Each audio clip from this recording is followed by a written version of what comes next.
nous avons la possibilité de transformer le génotype. C'est la réalité. Comment ça se passe? À la naissance, les hématies n'ont pas encore, c'est ça qu'on parle souvent de la on va voir parce que la falsification intervient seulement à partir d'un certain temps. Donc au début, les hématies sont pas normales. C'est pour cela que si vous êtes curieux, on vous donnera toujours les résultats d'électrophorèse en pourcentage. C'est écrit en pourcentage. Vous allez voir pourcentage de S élevé. Pourcentage de l'autre S élevé parce qu'on hérite des deux S.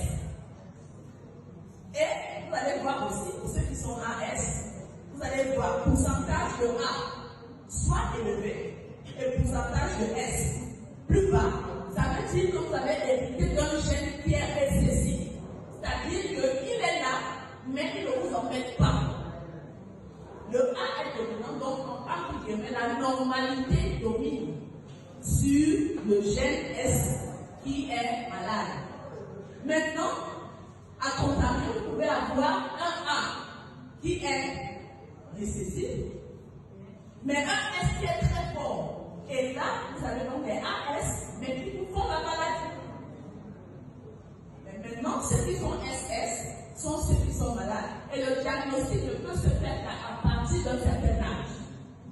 Donc, entre-temps, qu'est-ce qui se passe dans la moelle osseuse? Dans la moelle osseuse, vous avez des cellules hématopoïétiques qui n'ont pas encore commencé la mutation. Donc, la falsiformation n'a pas encore commencé. Et c'est cela, effectivement, qui fonde la biothérapie cellulaire, parce que la biothérapie cellulaire, ce sont des cellules de souche, mais c'est des cellules souches multipotentielles qui n'ont pas encore une identité particulière. Donc, elles ont la capacité de prendre d'autres identités, notamment l'identité sanguine. Et lorsque vous prenez donc la double cellule souche pour un enfant qui est drépanocytaire, les cellules souches vont être reçues dans le corps, le cerveau va enregistrer l'arrivée de renfort, va renvoyer l'information à la moelle osseuse. La moelle osseuse va recevoir les cellules souches et elle va commencer à faciliter la production de nouvelles cellules sanguines. Et pendant que on vous avez le diagnostic de votre maladie, à ce moment-là, les cellules sanguines falciformes, qu'on appelle SS, là, vont commencer à être de plus de. La précision, c'est que une hématie normale, mature, fait 120 jours. 120 jours, ça fait combien de mois? 4 mois. 4 mois. Donc, une cellule sanguine doit faire 4 mois. Mais alors que chez les drépanocytaires, ça fait maximum 8 jours. Ça fait combien? 8 jours.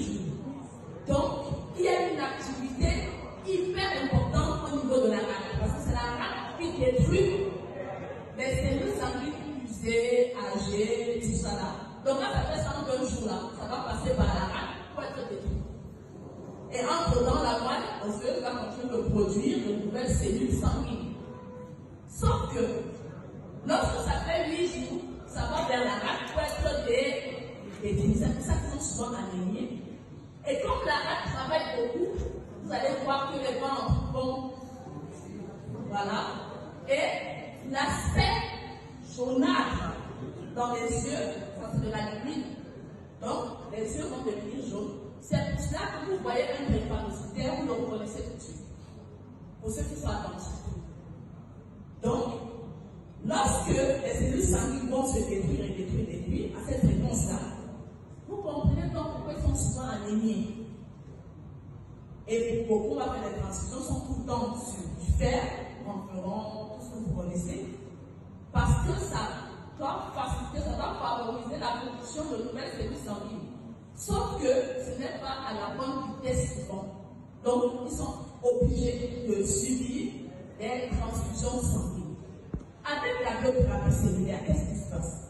Lorsque le patient consomme les cellules souches, elles vont être fixées sur la moelle osseuse, elles vont enregistrer la fréquence 1 de production de nouvelles cellules, 2 la fréquence de destruction, le pourcentage de cellules normales, et ce qu'elle va faire, les cellules sont intelligentes. Les cellules souches sont intelligentes.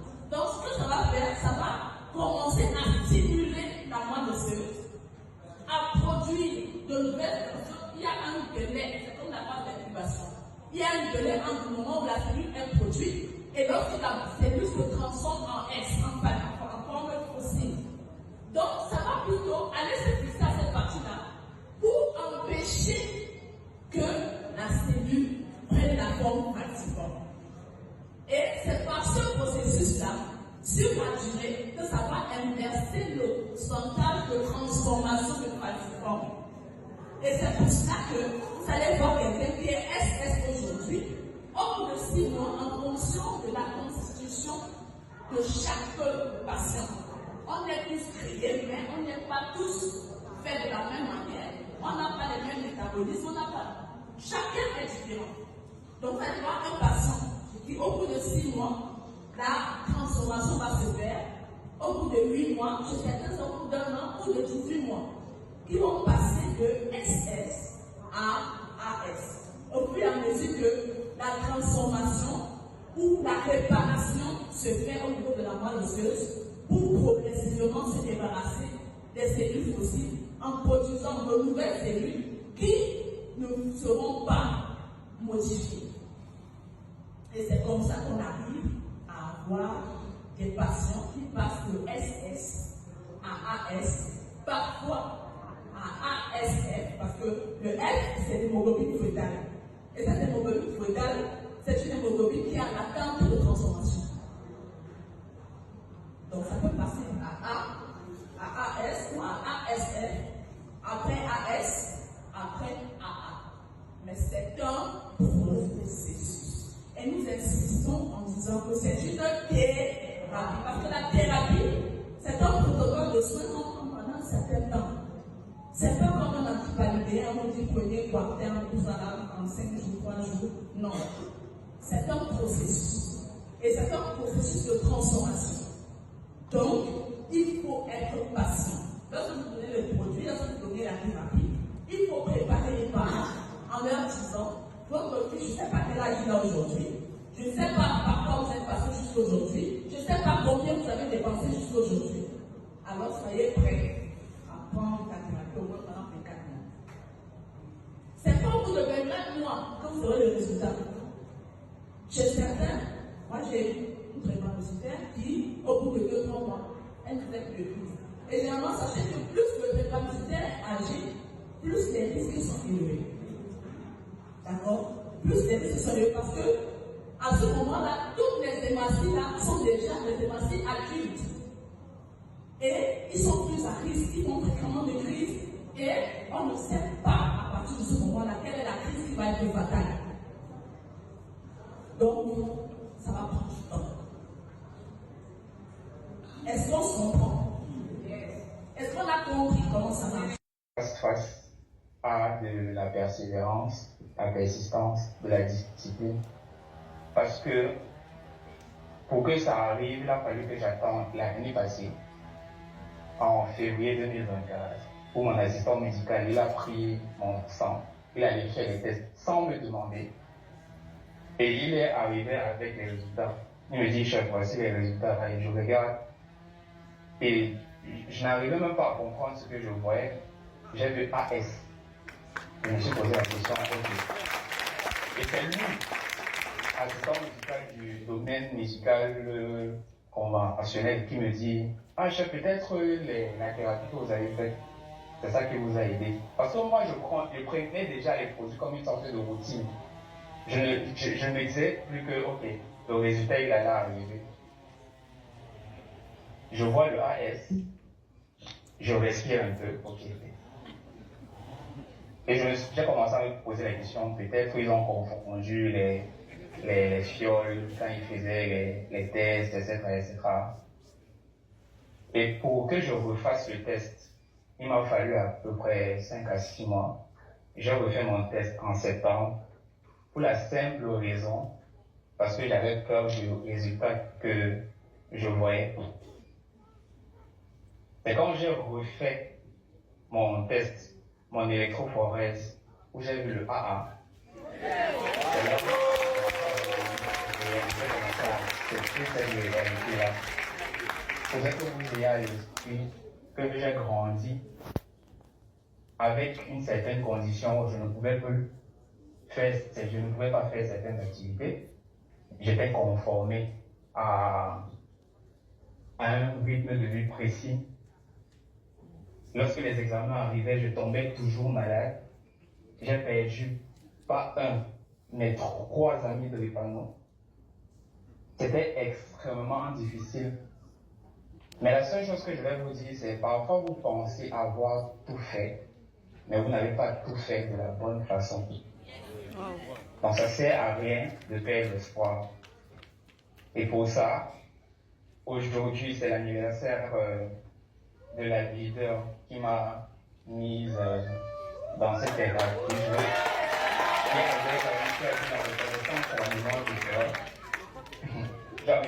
J'ai envie de lui dire merci pour le fait que nous nous soyons rencontrés par la grâce. Parce qu'elle m'a énormément soutenu.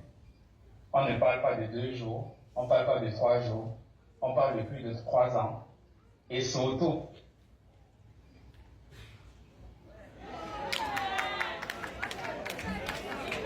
Hello.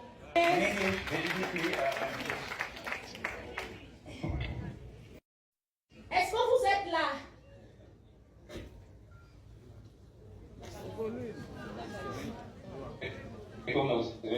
Est-ce que vous êtes là?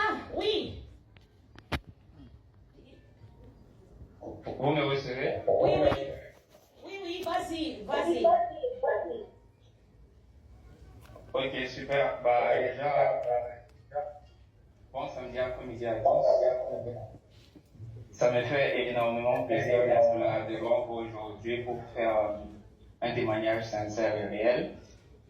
Et sincèrement, souffrez de m'écouter, je ne vais pas être long, mais il faudrait que je donne certaines informations précises pour que toutes les personnes qui sont dans cette situation, ou encore qui ont des gens qui sont dans cette situation, puissent mieux se reconnaître et puis pour qu'ils puissent mieux comprendre réellement comment est-ce que la thérapie pourrait affecter ou encore changer leur vie. Tout d'abord, il y a 2 choses. Il y a ma vie avant la thérapie et après la thérapie. Avant la thérapie, c'est-à-dire en 2021, j'étais vraiment bas. Parce que déjà, je venais de perdre l'un de mes meilleurs amis, qui lui aussi était de panneau. Et ça m'a fait un gros choc émotionnellement. Il y a une sorte de mythe. Okay, Should I talk in English soon? Okay, he speaks French and English. So when you finish, you just do a short resume in English. Okay? For sure, I will. Okay. All right. Very quickly.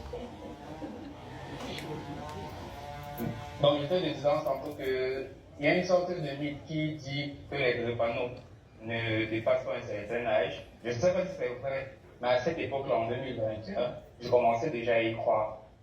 Il faudrait que vous sachiez qu'à cette époque, en 2021, je faisais des crises 1 à 2 fois par mois.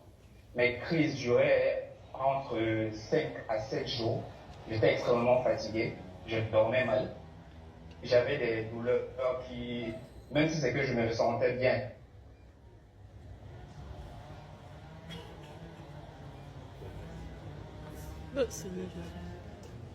c'est fastidieux.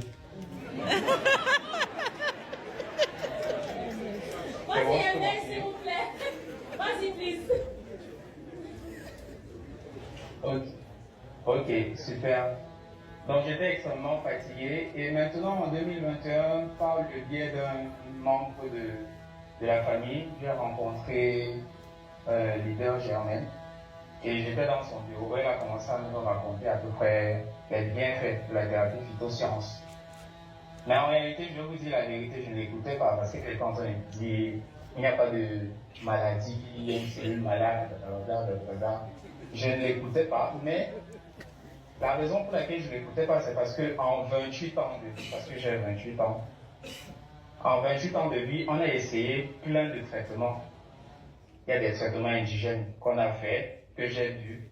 Il y a des traitements où je me suis lavé, on m'a demandé de boire certaines potions, sans compter les traitements de la médecine moderne, comme les Glepanostar, les Hydrea, etc., qui n'ont vraiment pas fonctionné avec moi.